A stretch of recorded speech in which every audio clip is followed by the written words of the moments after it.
She's so cute in that white dress.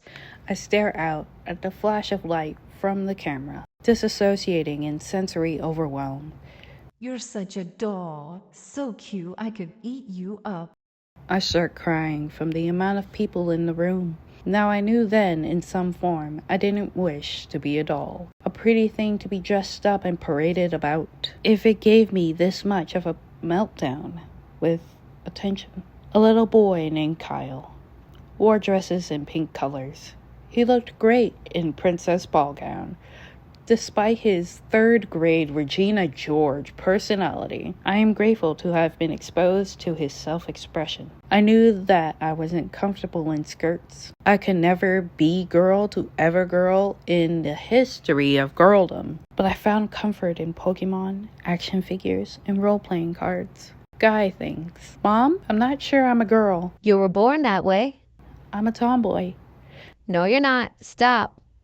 Don't put labels on yourself. I know what you are, and that's all that matters. I knew I didn't feel safe communicating with her, despite the obligation that I was actually transgender. I didn't have the right words to say to come out at the time. I felt euphoric, wearing clothes that expressed my androgyny or my taste in gender theory fashion. Still stumbling through these old Baptist churches as a closeted asexual and agender queer. I'm asexual and introverted. No, you're not. You just need the right person to come in your life. I don't want to have sex or have kids. You just gotta find the right man. Right. Rudely awoken after discussing, I didn't want to come to church anymore. A presidential and vice presidential nominee was arriving at Corinthian Baptist Church. I had to be there, drugged by the ear and lapels. I was overwhelmed by the news crew, watching my grandmother be recorded praying over the nominee. I didn't want to pass out and or cry in sensory overwhelm. So I left to the outside steps, witnessing and hearing the pastor endorse the presidential nominee.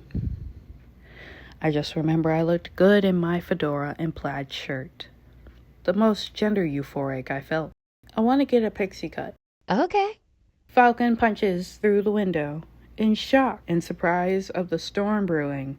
I don't want to have boobs anymore. Why? You have good tatas. I feel like if I were to cut them off, I'd feel happier. That's a hangable offense. Don't cut off your tatas. I guess I'm hanging. I'm not supposed to respond to that, but I knew by now I'm an agender individual who suffers from lack of gender-affirming care, unable to transition through HRT due to medicinal conflicts. Her dirty glare at the mere suggestion of a mastectomy and hysterectomy was the final straw. I had assistance with bleaching and dyeing my hair, bouncing red coils in fiery Muppet fashion, just how I wanted it. I tried powdered makeup. Someone practiced on me. I giggled and laughed the entire time I did so. Euphoria so sweet and desired. Lister snores. I'm tired too, buddy. Your tail wrapped around my wrist as you hug my arm. Your purrs ripple as you sleep and nap near me. I hope one day to adopt a euphoric familiar like you. You practically live to love, even aligning similarly to how Shy did.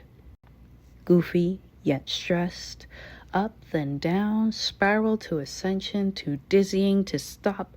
My head hurts, my back aches, my hands raw. Loads on my back with struggles through the dark inevitable. Euphoria, where are you? Hast thou forsaken me? My gender euphoria, is thou singing of thee?